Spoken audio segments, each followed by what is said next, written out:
The history of all hitherto existing society is the history of class struggles. In the earlier epochs of history, we find almost everywhere a complicated arrangement of society into various orders. In ancient Rome, we have patricians, knights, plebeians, slaves. In the Middle Ages, feudal lords, vassals, guildmasters, journeymen, apprentices, serfs. Our epoch, the epoch of the bourgeoisie, possesses, however, this distinctive feature. It has simplified class antagonisms.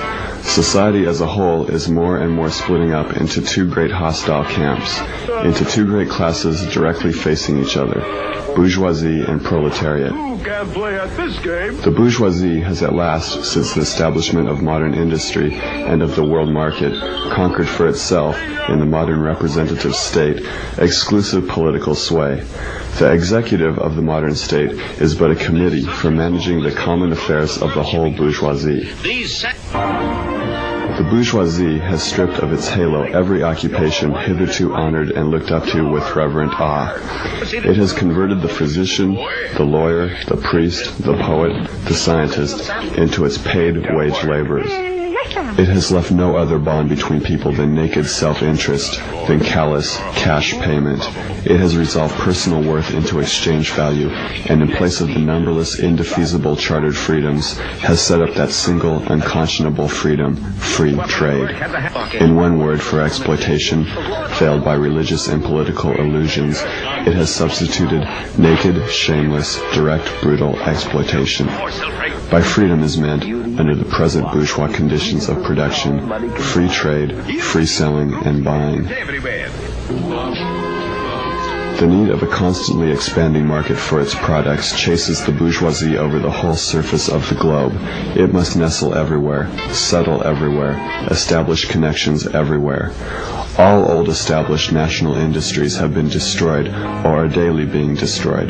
They are dislodged by new industries, whose introduction becomes a life and death question for all civilized nations. By industries that no longer work up indigenous raw material, but raw material drawn from the remotest zones. Industries whose products are consumed, not only at home, but in every corner of the globe. In place of the old wants, satisfied by the production of the country, we find new wants, requiring for their satisfaction the products of distant lands and climes. It compels all nations on pain of extinction to adopt the bourgeois mode of production. It compels them to introduce what it calls civilization into their midst, i.e., to become bourgeois themselves. In a word, it creates a world after its own image. It has agglomerated population, centralized the means of production, and has concentrated property in a few hands. Subjection of nature's forces to man, machinery, application of chemistry to industry and agriculture, steam navigation, railways, electric telegraphs, clearing of whole continents for cultivation, canalization of rivers. What earlier century had even a presentiment that such productive forces slumbered in the lap of social labor? Modern bourgeois society, with its relations of production, of exchange, and of property, a society that has conjured up such gigantic means of production and of exchange, is like the sorcerer who is no longer able to control the powers of the netherworld whom he has called up by his spells. In these crises there breaks out an epidemic that in all earlier epochs would have seemed an absurdity, the epidemic of overproduction. And how does the bourgeois get over these crises? On the one hand, by enforced destruction of a mass of productive forces. On the other, by the conquest of new markets and by the more thorough exploitation of the old ones. The various interests and conditions of life within the ranks of the proletariat are more and more equalized in proportion as machinery obliterates all distinctions of labor and nearly everywhere reduces wages to the same low level. The proletarian movement is a self-conscious, independent movement of the immense majority in the interests of the immense majority. The proletariat, the lowest stratum of our present society, cannot stir, cannot raise itself up without the whole superincumbent strata of official society being sprung up into the air. Now and then the workers are victorious, but only for a time. The real fruit of their battle lies not in the immediate result, but in the ever-expanding union of the workers. This union is furthered by the improved means of communication which are created by modern industry and which place the workers of different localities in contact with one another. We communists have been reproached with the desire of abolishing the right of personally acquiring property as the fruit of one's own labor, which property is alleged to be the groundwork of all personal freedom, activity, and independence.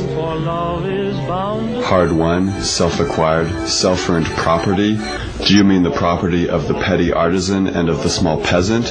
There is no need to abolish that. The development of industry has to a great extent already destroyed it and is still destroying it daily. You are horrified at our intending to do away with private property, but in your existing society, private property is already done away with for 9/10 of the population. Its existence for the few is solely due to its non-existence in the hands of the 9/10.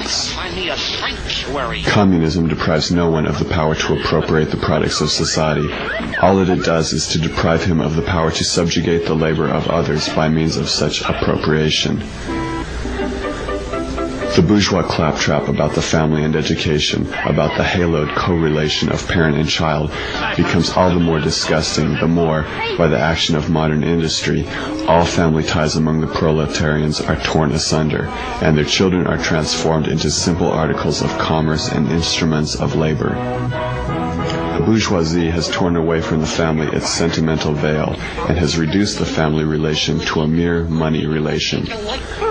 Nothing is more ridiculous than the virtuous indignation of our bourgeois at the community of women which, they pretend, is to be openly and officially established by the communists. The communists have no need to introduce community of women. It has existed from time immemorial. The workers have no country. We cannot take from them what they have not got. Political power, properly so called, is merely the organized power of one class for oppressing another. In place of the old bourgeois society, with its classes and class antagonisms, we shall have an association in which the free development of each is the condition for the free development of all. The communists disdain to conceal their views and aims. They openly declare that their ends can be attained only by the forcible overthrow of all existing social conditions. Let the ruling classes tremble at a communist revolution. The proletarians have nothing to lose but their chains. They have a world to win. Workers of all countries, unite.